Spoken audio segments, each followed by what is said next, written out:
9 TV Telangana news కు స్వాగతం. ముందుగా ముఖ్యాంశాలు.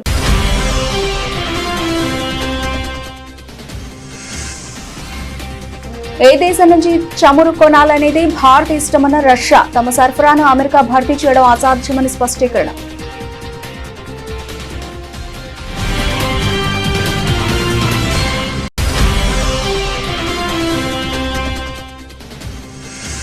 కులశేఖరపట్నం లాంచ్ ప్యాడ్ నుండి మొదటి రాకెట్ మార్చి 2027 నాటికి ప్రయోగించబడుతుంది స్పష్టం చేసిన ఇస్రో చైర్మన్ వి నారాయణన్.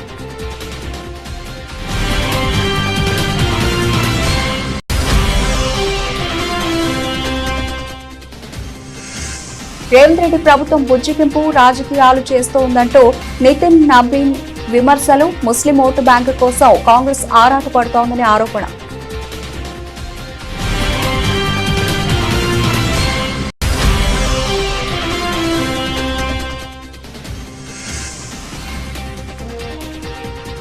తెలంగాణ మున్సిపల్ ఎన్నికల్లో కాంగ్రెస్ పార్టీకి ఎదురు లేదు. ధీమా వ్యక్తం చేసిన ముఖ్యమంత్రి రేవంత్ రెడ్డి.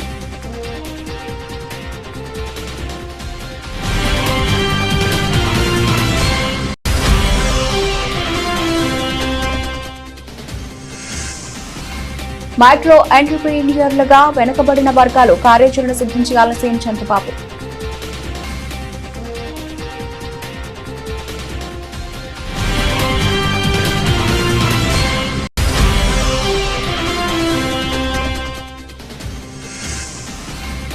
దేశ సినీ పరిశ్రమకు హైదరాబాద్ ను కేంద్రంగా మారుస్తాం స్పష్టం చేసిన డిప్యూటీ సీఎం భట్టి.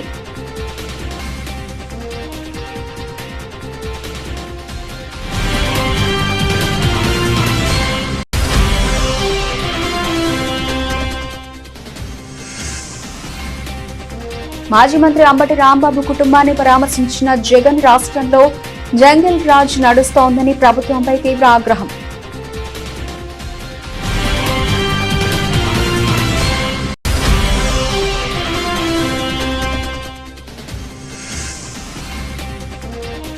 రేవంత్ రెడ్డిపై మాజీ మంత్రి కేటీఆర్ సంచలన ఆరోపణలు.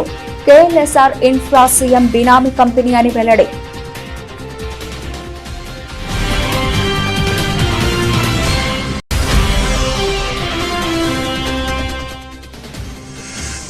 ఏపీలో తమ నేతలపై దాడులంటూ ఎన్హెచ్ఆర్సీకి వైసీపీ ఫిర్యాదు. మాజీ మంత్రుల ఇళ్లపై దాడులు, దళిత కార్యకర్త హత్యపై విచారణకు విజ్ఞప్తి.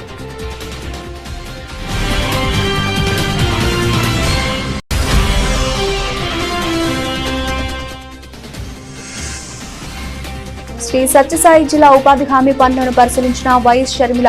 కూలీలతో మాట్లాడి వారి సమస్యలను తెలుసుకున్న పీసీసీ అధ్యక్షురాలు.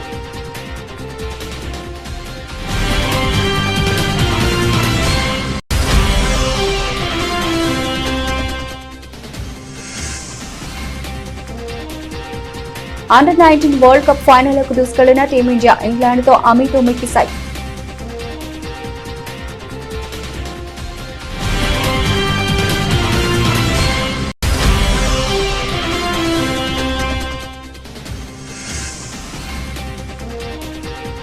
బంగారం, వెండి దిగుమతి సుంకం తగ్గింపు అయినా రికార్డు స్థాయికి ధరలు.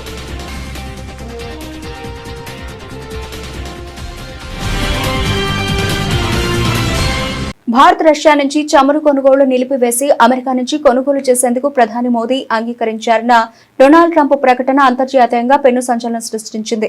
ఈ నేపథ్యంలో రష్యా అత్యంత వ్యూహాత్మకంగా స్పందించింది. భారత్ తన చమురు అవసరాల కోసం ఇతర దేశాల వైపు చూడడం కొత్తేమీ కాదని, అది తమకు వ్యతిరేకంగా తీసుకున్న నిర్ణయం కాదని రష్యా అధికార ప్రతినిధి డిమిట్రీ పెస్కోవ్ పేర్కొన్నారు. అయితే చమురు కొనుగోళ్లు నిలిపివేస్తున్నట్లు న్యూఢిల్లీ నుంచి తమకు ఎటువంటి అధికారిక సమాచారం అందలేదని ఆయన స్పష్టం చేశారు. అయితే రష్యా ఇచ్చే భారీ స్థాయి చమురును అమెరికా భర్తీ చేయడం ఆచరణాత్మకంగా అసాధ్యమని ఇంధన రంగ నిపుణులు విశ్లేషిస్తున్నారు. భారత్ ప్రస్తుతం రష్యా నుంచి రోజుకు 15 నుంచి 20 లక్షల బ్యారెళ్ల చమురును దిగుమతి చేసుకుంటోంది. అమెరికా సరఫరా చేసే తేలికపాటి చమురు భారతీయ రిఫైనరీలకు సరిపోదని, రష్యా ఇచ్చే యూరల్స్ గ్రేడ్ చమురుకు అది ప్రత్యామ్నాయం కాలేదని నిపుణులు గుర్తు చేస్తున్నారు. Претензии президента США на право указывать независимым государствам, с кем им торговать, они не новые. Также хорошо известна позиция Индии, которая неоднократно высказывалась руководством этой страны, руководителями Индии и в контактах с российскими коллегами и публично. А именно в вопросах внешнеэкономического сотрудничества Нью-Дели руководствует исключительно национальными интересами, принимая суверенные решения, исходящие из коммерческой целесообразности. У нас нет оснований полагать, что индийские друзья пересмотрели свой подход, по-прежнему убеждены, что закупка Индии российских углеводородов выгодна обеим странам и содействует поддержанию стабильности на международном энергетическом рынке. Мы готовы продолжать тесную кооперацию в этой области с нашими партнерами в Индии. కులశేఖర పట్టణం లాంచ్ ప్యాడ్ నుంచి మొదటి రాకెట్ మార్చి 2027 నాటికి ప్రయోగింపబడుతుందని ఇస్రో చైర్మన్ వి నారాయణన్ తెలిపారు. ఈ సందర్భంగా ఇస్రో చైర్మన్ వి నారాయణన్ మీడియాతో మాట్లాడుతూ తాము చంద్రయాన్ 4 మరియు 5 పై కూడా పనిచేస్తున్నామని వెల్లడించారు. ரொம்ப நல்லா சிறப்பாக நடந்துட்டு இருக்கு. நம்ம மார்ச் 27க்கு முன்னாடி 2027க்கு முன்னாடி அங்கிருந்து முதல் ராக்கெட் ஏவப்படும். இப்போ நம்ம நிலவுக்கு மனிதன் அனுப்புற ப்ராஜெக்ட் பண்ணிட்டு இருக்கோம் சார். இதே அந்த மனிதர் எங்கேருந்து செலக்ட் பண்ணப்படுவார், என்ன மாதிரியான முன்னேற்பாடுகள் போயிட்டு இருக்கு? இல்லை, அதுக்கு அந்த ப்ராஜெக்ட் இப்போ ஸ்டடி பண்ணிட்டு இருக்கிறோம். அது 2040 பாரத பிரதமர் நரேந்திர மோடிஜி அனுப்பணும்னு சொல்லியிருக்கிறாங்க. அதுக்குள்ள ஸ்டடீஸ் எல்லாம் நடந்துட்டு இருக்கு. ப்ராஜெக்ட் அப்ரூவலுக்கு இனிமே தான் போகணும். இந்தியாவிலிருந்து அடுத்த ஏவ இருக்கக்கூடிய ராக்கெட் பற்றி சொல்ல முடியும்? இல்லை, இந்த வருஷம் நிறைய ராக்கெட்டுகள் நாங்கள் பிளான் பண்ணுறோம். GSLV, PSLV, Mark 3 நிறைய ராக்கெட் பிளான் பண்ணுறோம். அப்புறம் இந்த ககன்யான் ப்ரோக்ராமுக்குள்ளே ஆள் இல்லாத அனுப்பக்கூடிய ராக்கெட்டும் இந்த வருஷம் பிளான் பண்ணுறோம்.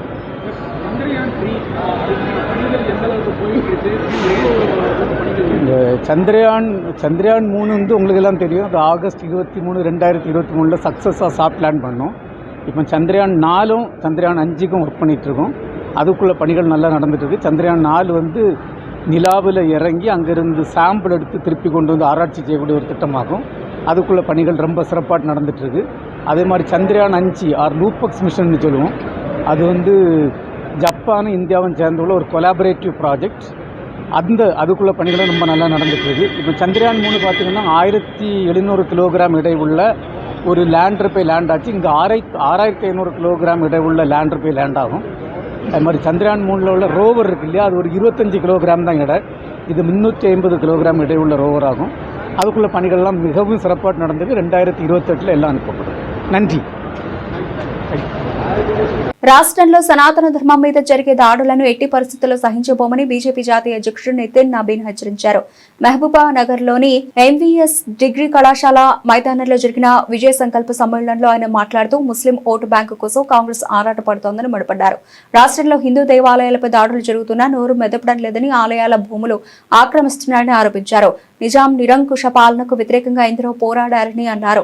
హైదరాబాద్ విముక్తి కోసం సర్దార్ వల్లభాయ్ పటేల్ కృషి చేశారని అన్నారు. రేవంత్ రెడ్డి ప్రభుత్వం బుజ్జగింపు రాజకీయాలు చేస్తోందని ఆరోపించారు. వక్ఫ్ బోర్డును బలోపేతం చేసేందుకు చూస్తోందని అన్నారు. బలహీన వర్గాలకు న్యాయం జరగలేదని, ఎస్సీ ఎస్టీ సంక్షేమ పథకాల నిధుల్లో ప్రభుత్వం కోత విధిస్తోందని ఆరోపించారు. तेलुगु लोगों को, तेलुगु भाषा को और इसकी संस्कृति को लगातार दमन किया है और कहीं न कहीं हम लोगों ने उनके उस बयान को भी देखा है जिसमें उन्होंने हमारे संस्कृति को, हमारी सनातनी परंपराओं को नष्ट करते हुए ये नारा दिया कि Congress is Muslim and Muslim is Congress. ये नारा कहीं न कहीं शर्मसार करता है इस राज्य के मुख्यमंत्री के उस चरित्र को जिन्होंने इस प्रकार का बयान दिया और कहीं न कहीं कांग्रेस की चरित्र को सामने किया कि कांग्रेस केवल और केवल मुस्लिम वोट बैंक की राजनीति के लिए आगे काम करती है, जनता के लिए नहीं। तेलुगु देशम और तेलुगु के जो लोग हैं, यहाँ के लोगों के प्रति उसकी कोई भावना नहीं है. మిత్రులారా, ఈరోజు తెలంగాణలో రాజకీయాలు ఒక మలుపు చేరుకున్నాయి. ముఖ్యంగా ఈ తెలంగాణ ప్రాంతంలో అధికారంలో ఉన్నటువంటి కాంగ్రెస్ పార్టీ, ముఖ్యమంత్రి రేవంత్ రెడ్డి గారు కేవలం కొన్ని వర్గాలను బుజ్జగించడానికి, కొన్ని వర్గాలను సంతృష్టిపరచడానికి ఏ రకంగా ఈ మధ్యలో వారు వాక్యాలు చేశారు. కాంగ్రెస్ అంటే ముస్లిమ్స్ అంటే కాంగ్రెస్ అనేటువంటి మరి వాదాన్ని వారు వినిపిస్తున్నారంటే రేవంత్ రెడ్డి ప్రభుత్వం ఏ రకంగా ఇవాళ దిగజారిందో, తెలంగాణ సంస్కృతిని, తెలుగు ప్రజల యొక్క సాంప్రదాయాలను పూర్తిగా విస్మరించి, ముఖ్యంగా ఈ సనాతన ధర్మీయుల యొక్క మనోభావాలను గాయపరిచే విధంగా కేవలం ఒక వర్గాన్ని, ముఖ్యంగా మరి మైనారిటీ వర్గాలను ఈరోజు సంతృప్తిపరచడానికి ఏ రకమైన చర్యలు తీసుకుంటున్నారో తెలంగాణ ప్రజలు ఒకసారి ఆలోచన చేయాల్సిందిగా నేను కోరుతా ఉన్నాను. हमारे भाइयों, हम सबको अगर हम ये बात कह रहे हैं तो इसके पीछे का तर्क भी है. आप देखेंगे यहाँ की सरकार का बजट जो SC తెలంగాణ మున్సిపల్ ఎన్నికల్లో కాంగ్రెస్ పార్టీకి ఎదురు లేదని ముఖ్యమంత్రి రేవంత్ రెడ్డి స్పష్టం చేశారు. మహిళా శక్తి ఎదుట ఎవరూ నిలవలేరన్నారు. అన్ని వర్గాల కోసం కాంగ్రెస్ పార్టీ పనిచేస్తోందని ఆయన పేర్కొన్నారు. మున్సిపల్ ఎన్నికల ప్రచారంలో భాగంగా మిర్యాలగూడలో ఏర్పాటు చేసిన భారీ బహిరంగ సభలో సీఎం రేవంత్ రెడ్డి మాట్లాడారు. మున్సిపల్ ఎన్నికల్లో కాంగ్రెస్ పార్టీకి పట్టం కట్టాలని సందర్భంగా ప్రజలు కోరారు. తమ ప్రభుత్వం లక్షలాది మందికి కొత్త రేషన్ కార్డులు మంజూరు చేసిందని గుర్తు చేశారు. 3.15 కోట్ల మందికి సన్నబియ్యం ఇస్తున్నామని చెప్పారు. ఆడబిడ్డలను ఎవరన్నా ఆర్టీసీలో ఒక్క పైసా అడుగుతున్నారా? అక్క, ఎవరైనా ఎక్కడైనా బస్ ఎక్కితే ఒక్క రూపాయి అయినా టికెట్ రూపంలో మిమ్మల్ని అడిగినా మీరు ఒక్కసారి ఆలోచన చెయ్యండి. ఇవాళ కోట్లాది మంది ఆడబిడ్డలు ఎక్కడికి వెళ్ళినా, అమ్మగారింటికి వెళ్ళినా, అమ్మవారి ఆలయాన్ని దర్శించుకోవడానికి వెళ్ళినా, రాష్ట్రం నలుమూలల ఇవాళ ఆడబిడ్డలకు ఆర్టీసీలో ఉచిత ప్రయాణం మన ప్రభుత్వం ఇచ్చిన మాట వాస్తవం కాదా? ఇవాళ మా ఆడబిడ్డలకు ఒకటే మాట చెప్తున్నా, ఆర్టీసీలో టికెట్ లేని ప్రయాణం చేసిన వాళ్ళందరూ కాంగ్రెస్ పార్టీకి ఓటేస్తే బీజేపీకి, బీఆర్ఎస్కి డిపాజిట్లు కూడా రావు. ఇవాళ కాంగ్రెస్ వాళ్ళకే కాదు, బీఆర్ఎస్ వాళ్ళకు మిర్యాలగూడ మున్సిపాలిటీలో పోటీ చేస్తున్న బీఆర్ఎస్ బీఫామ్ మీద పోటీ చేసిన ఆడబిడ్డలకు కూడా మనం ఆర్టీసీలో ఉచితంగా బస్సు ప్రయాణం ఇచ్చినాం. మీరు బీఆర్ఎస్ పార్టీలు కాబట్టి మీకు బస్సులో ప్రయాణం ఇయ్యలేదని ఎప్పుడు మనం మాట్లాడలే. గతంలో వాళ్ళు ఉన్నప్పుడు బీఆర్ఎస్లు ఉన్నోనికే సంక్షేమ పథకాలు ఇస్తామన్నారు. ఇవాళ ఏ పార్టీలైనా ఉండని బీఆర్ఎస్ నాయకుల ఇండ్లకు 200 యూనిట్లు ఉచిత కరెంట్ ఇవ్వలేదా? ఇవాళ బీఆర్ఎస్ నాయకులకు రేషన్ కార్డులు ఉత్తమ్ కుమార్ రెడ్డి గారు ఇవ్వలేదా? ఇవాళ బీఆర్ఎస్ నాయకులకు సన్న బియ్యం వాళ్ళ ఇంటికి ఇస్తలేమా? ఇవాళ బీఆర్ఎస్ మహిళలకు, ఆడబిడ్డలకు ఆర్టీసీలో ఉచిత బస్సు ప్రయాణం మనం ఇస్తలేమా? ఇవాళ మనం వివక్ష ఎక్కడో చూపియలే. సంక్షేమం అంటే రాష్ట్రంలో ఉండే 4 కోట్ల ప్రజలకు అందుబాటులోకి తేవాలని ఇవాళ ప్రతి సంక్షేమ పథకాన్ని ఆడబిడ్డలకు, తెలంగాణ బలహీన వర్గాలకి ఇవాళ అందుబాటులో ఇచ్చినాం. వెనుకబడిన వర్గాలను కేవలం సంక్షేమ లబ్ధిదారులుగా పరిమితం చేయకుండా వారిని సూక్ష్మ పారిశ్రామికవేత్తలుగా, MSMEలుగా తీర్చిదిద్దడమే లక్ష్యమని ముఖ్యమంత్రి చంద్రబాబు స్పష్టం చేశారు. ఇందుకు అనుగుణంగా పటిష్టమైన కార్యాచరణ రూపొందించాలని అధికారులను ఆదేశించారు. సచివాలయంలో బీసీ సంక్షేమ శాఖపై ఆయన ఉన్నత స్థాయి సమీక్ష నిర్వహించారు. కుల వృత్తుల వారికి ఆధునిక సాంకేతికతను అందించే లక్ష్యంతో ఆదరణ 3 పథకం ద్వారా ఆధునిక పనిముట్లను పంపిణీ చేసేందుకు వెంటనే చర్యలు చేపట్టాలని ముఖ్యమంత్రి సూచించారు. విద్యారంగంలో బీసీ విద్యార్థులకు అత్యుత్తమ మౌలిక వసతులు కల్పించడంపై సమీక్షలో ప్రధానంగా చర్చించారు. రాష్ట్రంలో 60 కోట్ల సాస్కీ నిధులతో కొత్తగా బీసీ రెసిడెన్షియల్ పాఠశాలలు, హాస్టళ్ల నిర్మాణాన్ని చేపట్టాలని సీఎం ఆదేశించారు.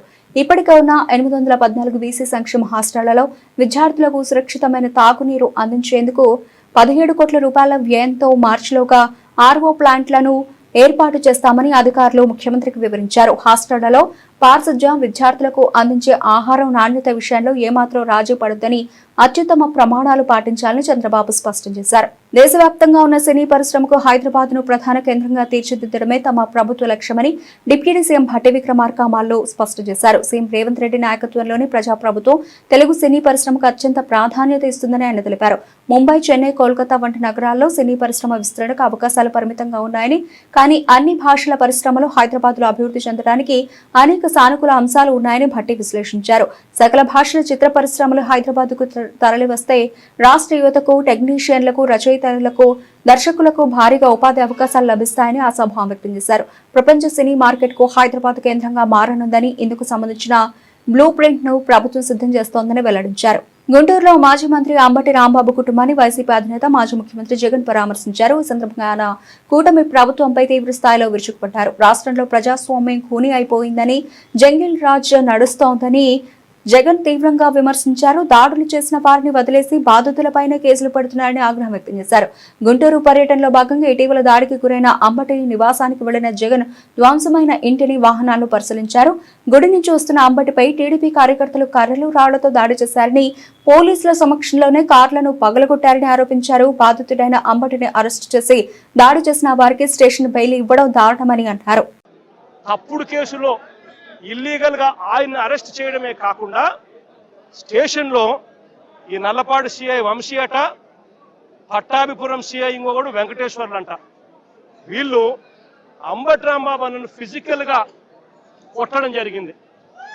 ఫిజికల్గా ఒక మంత్రిని కొట్టడం, అబ్యూస్ చేయడం.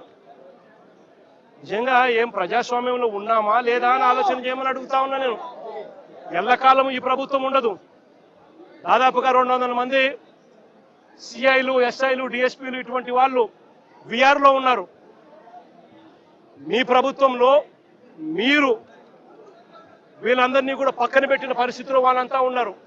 కేవలం మీకు సంబంధించిన వాళ్ళని కొంతమందిని మాత్రమే సిఐలుగా వేసుకున్నారు, కొంతమందిని మాత్రమే మీకు సంబంధించిన వాళ్ళని డిఎస్పీలను వేసుకున్నారు, డిఐజీలను మీ వాళ్ళని వేసుకున్నారు. ఎస్పీలు గత్యంతరం లేక మీకు ఊడిగం కాస్తా ఉన్నారు. బీహార్లో ఏం జరుగుతా ఉందో నాకు తెలియదు, కానీ ఇక్కడ జంగల్ రాజును మీరు సృష్టించి నడిపిస్తా ఉన్నారు. కానీ నేను అందరికీ కూడా ఒకటే చెప్తా ఉన్నా, ఎల్లకాలం ఇదే మాదిరిగానే జరగదు. 2 ఏళ్ళు కన్ను మూసుకుంటే అయిపోయింది, మరో 3 ఏళ్ళు కూడా కన్ను మూసుకుని కన్ను తెరిచేసరికి మరో 3 ఏళ్ళు కూడా అయిపోతుంది. ఆ తర్వాత వచ్చేది మాత్రం మా ప్రభుత్వం అని చెప్పి కూడా ప్రతి ఒక్కరికి కూడా ఈ సందర్భంగా కూడా చెప్తా ఉన్నా.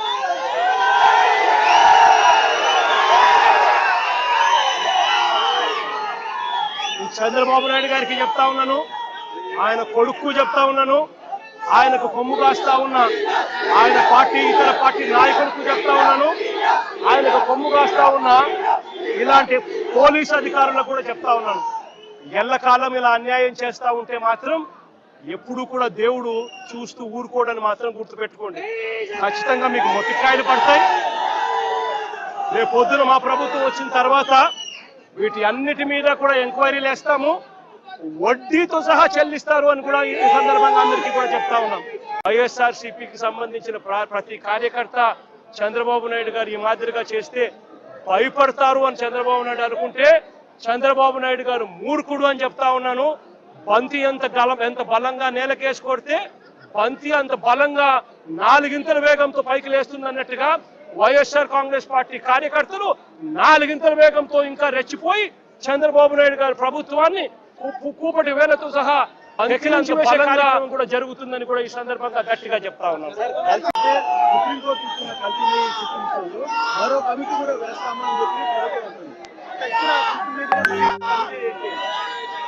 చంద్రబాబు నాయుడు గారు అనే వ్యక్తి ఎలాంటి దుర్మార్గుడు, ఎలాంటి రాక్షసుడు అని అంటే, తాను అబద్ధం చెప్పాడు అని, మోసం చేశాడు అని ప్రజలకంతా తెలిసిపోయింది.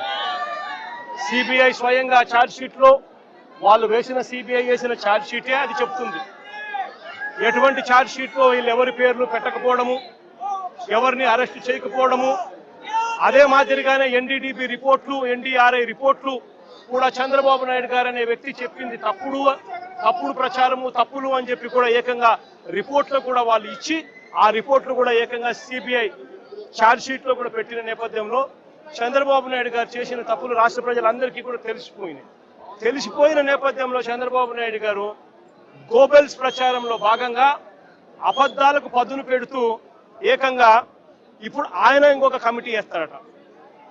రాష్ట్ర ప్రభుత్వం ఇంకొక కమిటీ వేసి సిబిఐ చెప్పింది తప్పు, ఎన్డీడీబీ రిపోర్ట్ ఇచ్చింది తప్పు, ఎన్డీఆర్ఐ ఇచ్చింది తప్పు, కానీ చంద్రబాబు నాయుడు వేసే ఆయన కమిటీ రిపోర్ట్ మాత్రం అదే మాదిరిగా చెప్పాలి అని చెప్తూ ఆయనకు కావలసిన విధంగా ఇంకొక రిపోర్ట్ వేసుకొని రాష్ట్ర ప్రజల మీద దాన్ని కూడా రుద్దే ప్రయత్నం కూడా చేస్తా ఉన్నాడనంటే, ఇంతకన్నా దిగజారిపోయిన రాజకీయ నాయకుడు ప్రపంచ చరిత్రలో ఎత్తినా కూడా ఎక్కడా కూడా కనిపించడు అని సందర్భంగా చెప్తాను. తెలంగాణ కాంగ్రెస్ ప్రభుత్వం సీఎం రేవంత్ రెడ్డిపై బీఆర్ఎస్ వర్కింగ్ ప్రెసిడెంట్ కేటీఆర్ తీవ్ర ఆరోపణలు చేశారు. ఈ సందర్భంగా ఆయన మీడియాతో మాట్లాడుతూ కాంగ్రెస్ స్కామ్లను ఒక్కొక్కటిగా బయటపడుతున్నామని, మూసీ నది పేరిట లక్షల కోట్ల దోపిడీని బీఆర్ఎస్ అడ్డుకుందని అన్నారు. లగచర్లలో అల్లుడి కంపెనీ కోసం గిరిజనుల భూములు లాక్కోవాలని చూస్తే బీఆర్ఎస్ అడ్డుకుందని, హేళ్లు పాలసీలో లక్షల కోట్ల కుంభకోణాన్ని బీఆర్ఎస్ బయటపెట్టిందని చెప్పారు. అలాగే సింగరేణి అవినీతిని తమ పార్టీ బయటపెట్టిందని కేటీఆర్ వెల్లడించారు. మరి గత వారం 10 రోజులుగా ముఖ్యంగా జనవరి 22, 23 తర్వాత వరుసగా ఏకబిగిన మొదలు హరీష్ రావు గారిని, తర్వాత నన్ను, ఆ తర్వాత రాజ్యసభ మాజీ సభ్యులు సంతోష్ గారిని, తర్వాత మా అధినాయకుడు కేసీఆర్ గారిని వరుసగా విచారణకు పిలిపిస్తే మాకు అప్పుడేదో అనుమానం వచ్చింది.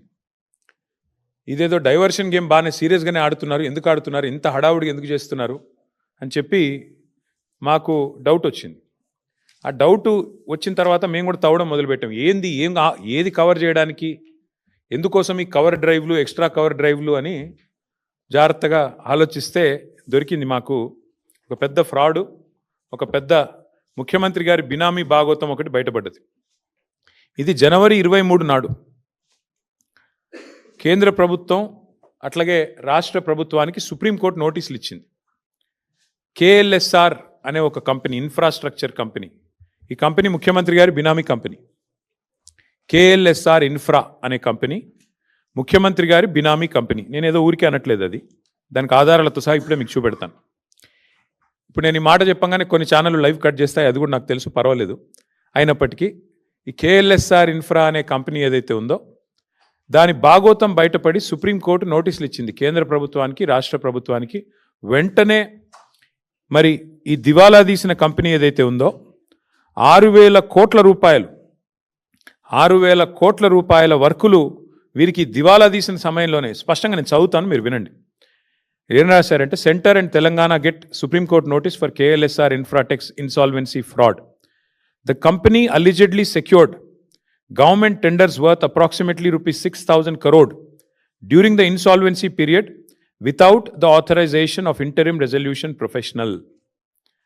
IP professional ఇది లేకుండా, అనుమతి లేకుండా 6,000 కోట్ల టెండర్లు తెచ్చుకున్నారు వీళ్ళు. ఆంధ్రప్రదేశ్ లో తమ పార్టీ నేతల ఇళ్లపై జరిగిన దాడిలో ఒక దళిత కార్యకర్త హత్య ఘటనలపై వైసీపీ జాతీయ మానవ హక్కుల కమిషన్ ఆశ్రయించింది. రాష్ట్రంలో శాంతి భద్రతలు పూర్తిగా విఫలమయ్యాయని, మానవ హక్కుల ఉల్లంఘనలు జరుగుతున్నాయని ఆరోపిస్తూ సమగ్ర విచారణ జరపాలని కోరింది. ఢిల్లీలో వైసీపీ బృందం ఎన్హెచ్ఆర్సీ చైర్పర్సన్ జస్టిస్ వి రామసుబ్రమణియన్ను కలిసి ఫిర్యాదు అందజేసింది. మాజీ మంత్రులు అంబటి రాంబాబు, జోగి రమేష్ ఇళ్లపై జరిగిన దాడులతో పాటు దళిత కార్యకర్త హత్యకు సంబంధించిన వివరాలను కమిషన్ కు సమర్పించింది. టీడీపీ శ్రేణులు పథకం ప్రకారం ఈ దాడులకు పాల్పడ్డాయని, ప్రతిపక్ష నేతలను భౌతికంగా అంతమొందించే ప్రయత్నాలు చేశారని ఆరోపించారు. ఇందుకు సంబంధించిన వీడియోలు, ఫోటోలను ఆధారాలుగా అందజేశారు. సమావేశం అనంతరం వైసీపీ నేతలు మీడియాతో మాట్లాడారు. భారతదేశ నడిబొడ్డున ఆంధ్రప్రదేశ్లో జరుగుతున్నటువంటి అకృత్యాలు, అమానుషాలు, దాడులు, అఘాయిత్యాలు, పర్టికులర్గా దళితుల మీద దాడులు, వీటన్నిటి గురించి ఆంధ్ర రాష్ట్రంలో రాజ్యాంగం అపహాస్యం అవుతుందని చెప్పి చెప్పుకోవటానికి ఈరోజు దేశం నడుబడుతున్నటువంటి నేషనల్ కమిషన్ని, అలాగే దళితుల మీద దాడులు, అఘాయిత్యాల గురించి చెప్పుకోవడానికి నేషనల్ ఎస్సీ కమిషన్ని కలవాలని మా ఎంపీల నేతృత్వంలో, అట్లాగే రాష్ట్రంలో ఉన్నటువంటి మాజీ మంత్రులు, ఎమ్మెల్యేలు, ఎమ్మెల్సీల యొక్క నాయకత్వంలో ఇక్కడికి రావటం జరిగింది. హ్యూమన్ రైట్స్ కమిషన్ చైర్మన్ గారిని కలిసాం. రాష్ట్రంలో జరుగుతున్నటువంటి దాడులు కానీ, హత్యలు కానీ, అమానుషాల గురించి చాలా విపులంగా, డీటెయిల్గా, ఈ మధ్య కాలంలో మా మాజీ మంత్రుల ఇళ్ల మీద జరిగిన దాడులు, పెట్రోల్ బాంబులు వేసి ఇల్లు తగలేసే కార్యక్రమాలు, వాళ్ళని చంపే కార్యక్రమాల గురించి కూడా చెప్పడం, దాని మీద కూడా ఎంక్వైరీ చేయడం జరిగింది. ఇది అయిపోయిన తర్వాత నేషనల్ ఎస్సీ కమిషన్ కలవబోతా ఉన్నాం.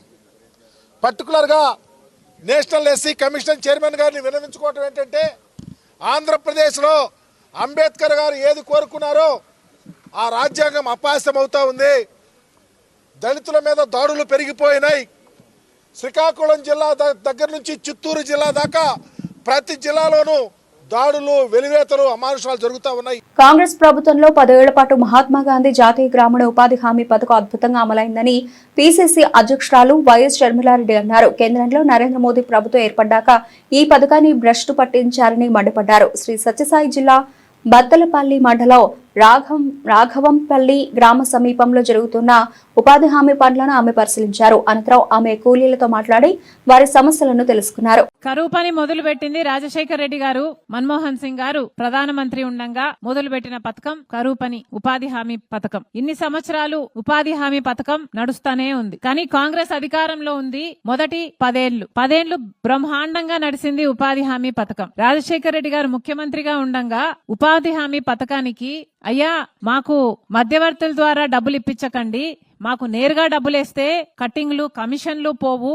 అని రాజశేఖర రెడ్డి గారి దగ్గరికి వెళ్లి అడిగితే ఒకేసారి 60 లక్షల అకౌంట్లు ఓపెన్ చేపించాడు రాజశేఖర రెడ్డి గారు. ఇది ఉపాధి హామీ కొత్తల్లో. అలాగే ఆడోళ్లు వెళ్లి అయ్యా మాకు కూడా సమానంగా వేతనం కావాలి, మాకు కూడా సమానంగా ఇయ్యాలి అంటే రాజశేఖర రెడ్డి గారు ఆ రోజుల్లో వెంటనే ఒప్పుకున్నారు. సమానంగా మగవారికి సమానంగా వేతనాలు ఇచ్చేవారు రాజశేఖర రెడ్డి గారు ముఖ్యమంత్రిగా ఉన్న రోజుల్లో. ఆ తర్వాత కాలంలో ఇప్పుడు గత 10-11 సంవత్సరాలుగా బీజేపీ పార్టీ అధికారంలో ఉంది. బీజేపీ పార్టీ అధికారంలోకి వచ్చినప్పటి నుండి ఉపాధి హామీకి గ్రహణం పట్టింది. ఈ పథకాన్ని ఎలాగైనా సరే నిర్వీర్యం చేయాలి అని బీజేపీ పార్టీ చూస్తుంది. ఎందుకంటే సంవత్సరానికి ఈ పథకానికి దేశమంతా 86,000 కోట్ల రూపాయలు ఖర్చవుతుంది. ఈ డబ్బంతా ఉపాధి హామీకి వివిధ రాష్ట్రాలకు కేంద్ర ప్రభుత్వం ఇస్తూ వచ్చింది. కానీ ఈ డబ్బు ఉపాధి హామీ పని చేస్తే పేదవాడి చేతుల్లోకి వెళ్లిపోతుంది తప్పితే బీజేపీ నాయకులకి గాని బీజేపీ బినామీలకు గాని ఈ డబ్బు పోదు.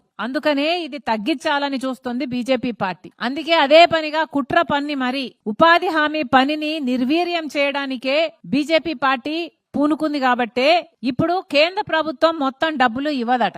ఇది వరకు లాగా కేంద్ర ప్రభుత్వం ఇవ్వదట.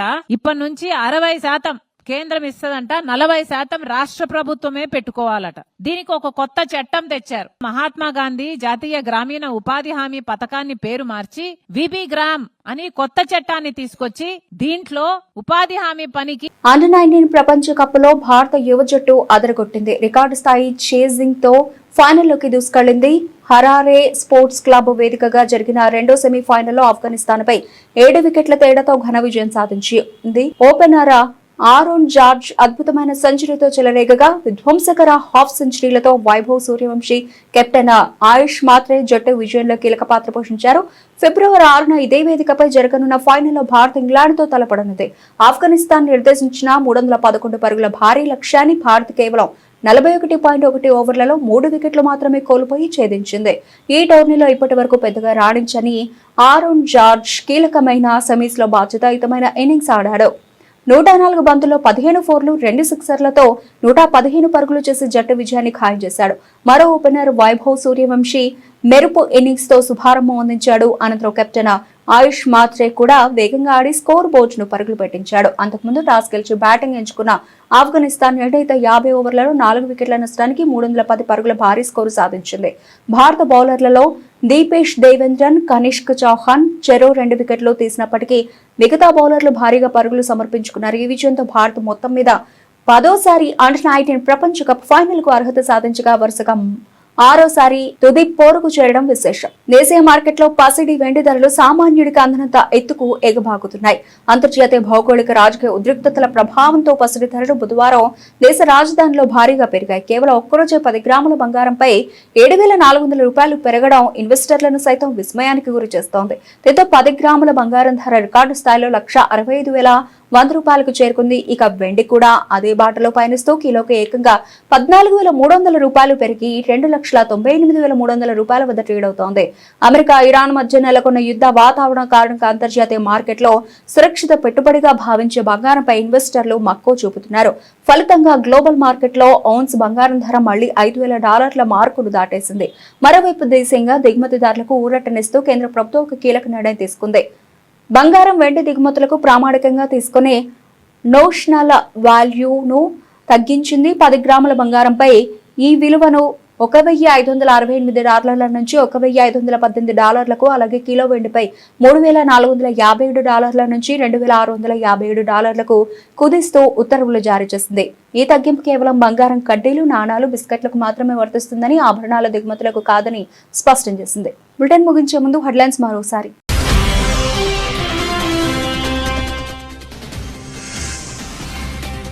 ఏ దేశం నుంచి చమురు కొనాలనేది భారత్ ఇష్టమన్న రష్యా. తమ సరఫరాను అమెరికా భర్తీ చేయడం అసాధ్యమని స్పష్టీకరణ.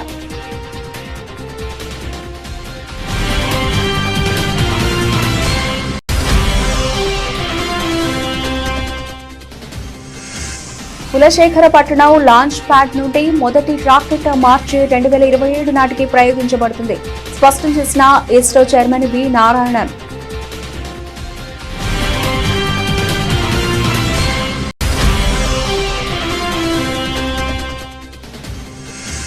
రేవంత్ రెడ్డి ప్రభుత్వం బుజ్జిగింపు రాజకీయాలు చేస్తోందంటూ నితిన్ నబీన్ విమర్శలు. ముస్లిం ఓటు బ్యాంకు కోసం కాంగ్రెస్ ఆరాటపడుతోందని ఆరోపణ.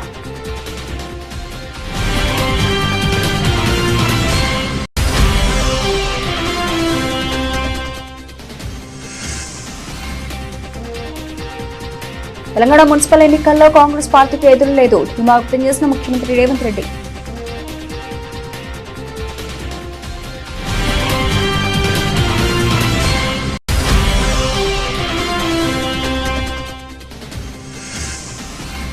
మైక్రో ఎంటర్ప్రీనియర్లుగా వెనుకబడిన వర్గాలు కార్యాచరణ సిద్ధం చేయాలని సీఎం చంద్రబాబు.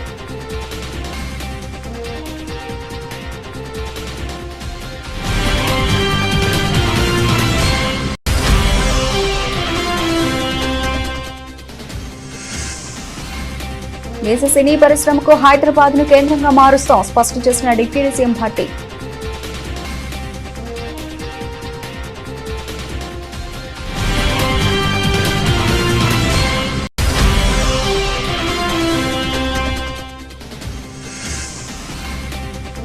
మాజీ మంత్రి అంబటి రాంబాబు కుటుంబాన్ని పరామర్శించిన జగన్. రాష్ట్రంలో జంగిల్ రాజ్ నడుస్తోందని ప్రభుత్వంపై తీవ్ర ఆగ్రహం.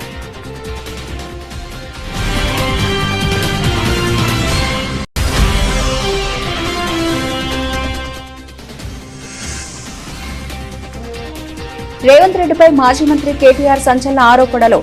కేఎల్ఎస్ఆర్ ఇన్ఫ్రా సీఎం బినామీ కంపెనీ అని వెల్లడి.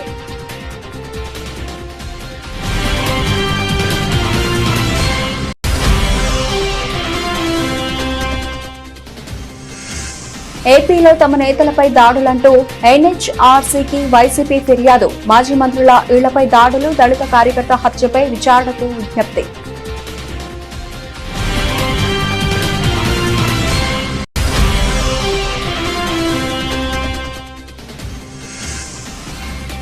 శ్రీ సత్యసాయి జిల్లా ఉపాధి హామీ పనులను పరిశీలించిన YS Sharmila.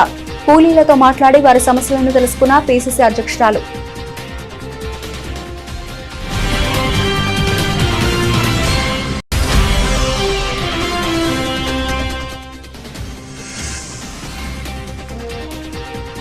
Under-19 world cup ఫైనల్కు దూసుకెళ్లిన టీమిండియా. ఇంగ్లాండ్తో అమీతో మిక్కిసాయి.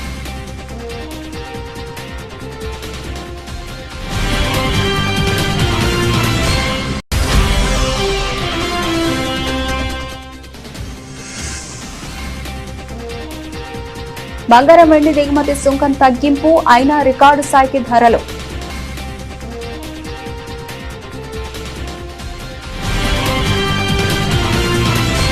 ఇవి ఇప్పటివరకు నబల్సిన అప్డేట్స్. మరిన్ని అప్డేట్స్ తో మళ్ళీ కలుద్దాం. అంతవరకు సెలవు. నమస్తే.